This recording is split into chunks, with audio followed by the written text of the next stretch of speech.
si la force multinationale approuvée par l'ONU voit le jour, ce sera dans l'histoire des conflits armés une première, parce que l'ennemi, hein, c'est pas bon. Alors, des gangs ont été classés comme terroristes par les Américains, mais ce ne sont pas des terroristes voilà, qui se sont attaqués, hein, à des cibles américaines. Hein, voilà, donc c'est ce ne sont pas des groupes terroristes dans le sens classique du terme. C'est pas Al-Qaïda, c'est pas l'État islamique. Hein. Et voilà, ce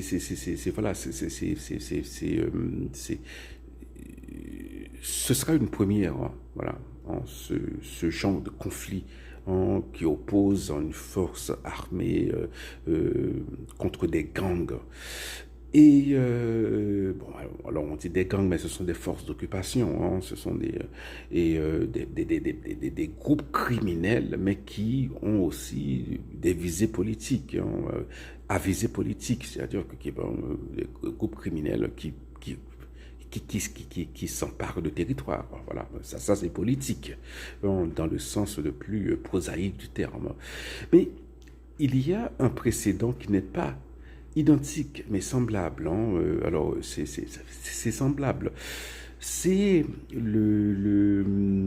c'est la mésaventure américaine, hein, en Somalie.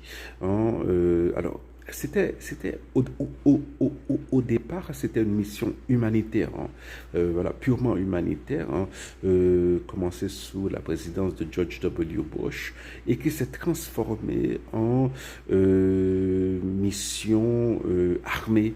Voilà, au départ, c'était voilà, bon, les Américains avaient envoyé des militaires pour sécuriser, hein, des livraisons de nourriture, hein, et ensuite ça s'est mué en conflit armé contre des seigneurs de la guerre. À l'époque, c'était Mohamed Farahidid, voilà, et bon, ça s'est soldé, hein, voilà, par la mort de plusieurs Rangers américains et de membres de la Delta Force. C'est hyper difficile parce que on a on peut pas faire la différence entre la population civile et l'ennemi. Voilà. Ce sera ça la difficulté pour la nouvelle force si elle voit le jour.